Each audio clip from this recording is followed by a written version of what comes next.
All right. Are we rolling? Mm-hmm. Yeah. This here is Lucy, who is actually the most difficult dog to work with here. Challenging, maybe, is a better way to put it. So this is the roadmap to success for Pickles, Lucy, and Cinnamon. I'm just kidding. Cindy.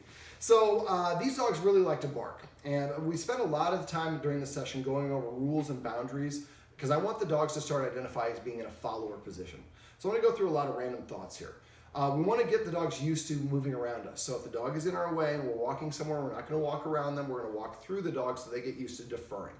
We're going to stop petting the dogs when they're excited or when they demand it by scratching, jumping up on us. We're no longer going to let the dogs on furniture for at least 30 days, but I would suggest until the barking problem is abated, done with that.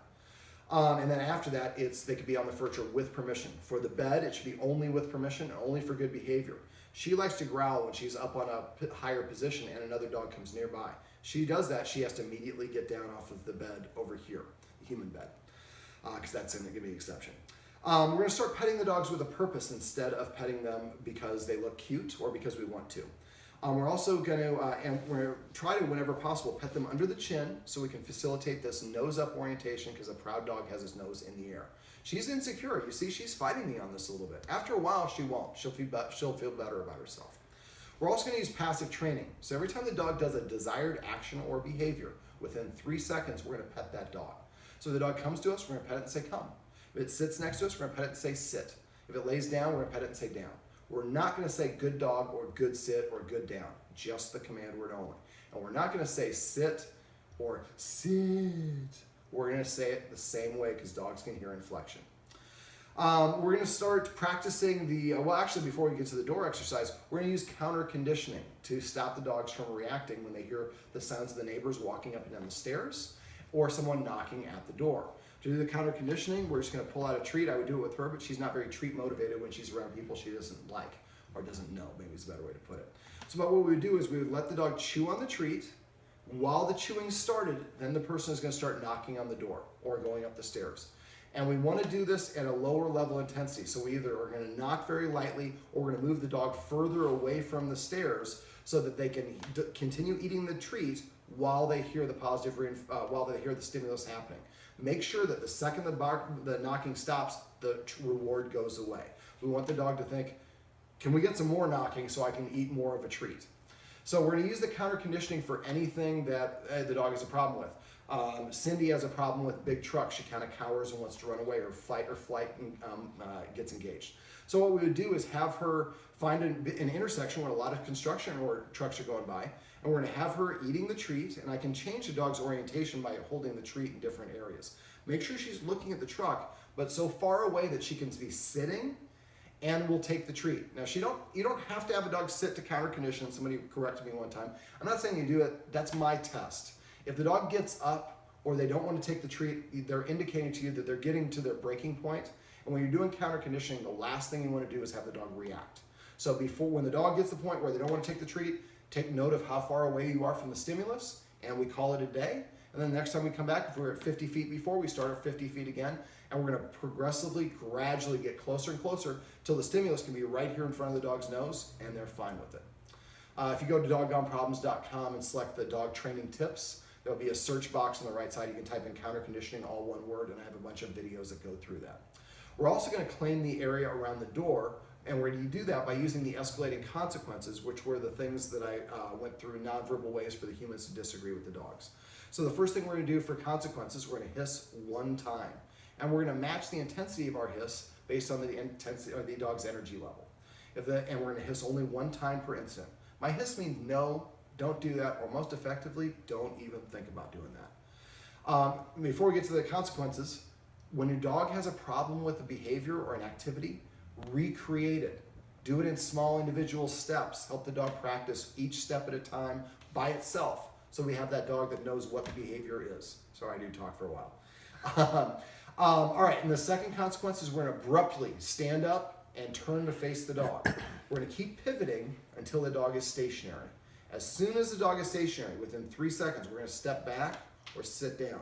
When we sit down, we lose a little authority ourselves. So when we step back is the best way to go.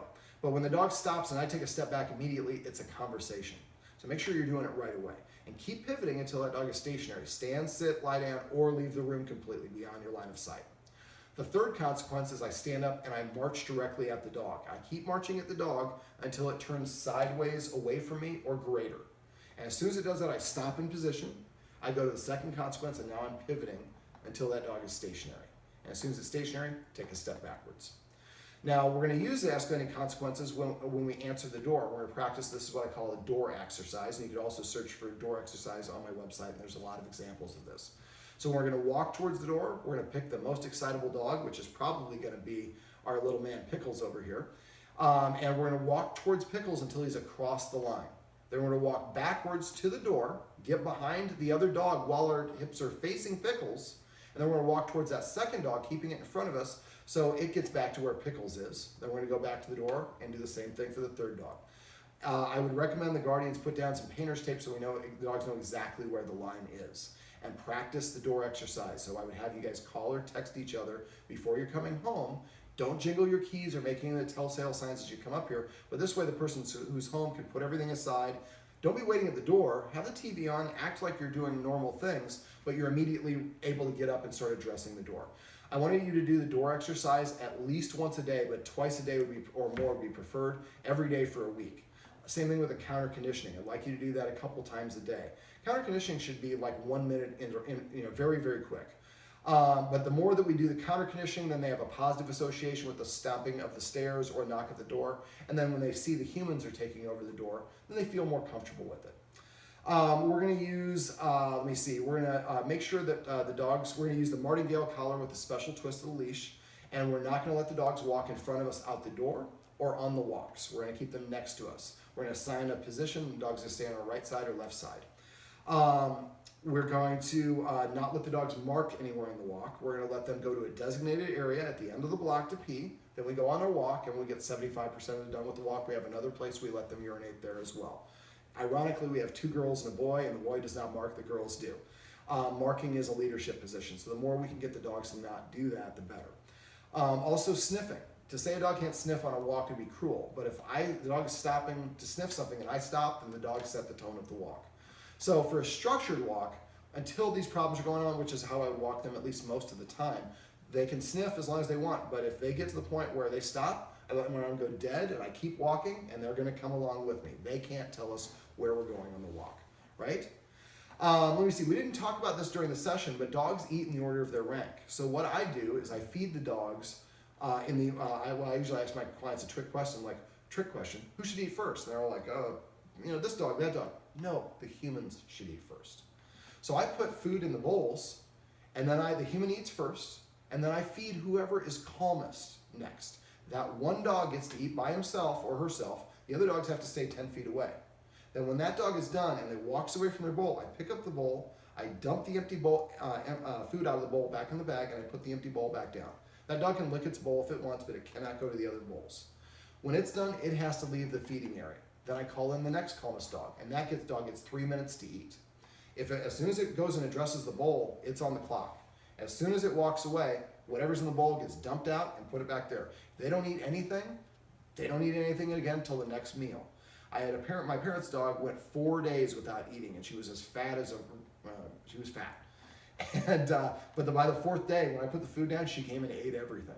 And after that, she started eating in a more structured way. This helps the dogs see that you're controlling the most important activity for them, and that you're being fair, and that you're eating first. So that is a number of ways where it can help the dog feel more comfortable. Are you going to sleep? Let me see. I'm trying to think if there's anything else we want to work on. Well, those are the highlights for this particular client. And again, if you have questions, I want the client to call me or text me. I always tell my clients, I assume everything's going great unless you let me know it's not. So I don't care if it's 6 days from now or 6 months from now. I want you to text me or call me if you have questions. All right, if you have any other questions or you have problems at home, make sure you give me a call. I'm happy to help you. Remember, everything you do trains your dog. Only sometimes you mean it.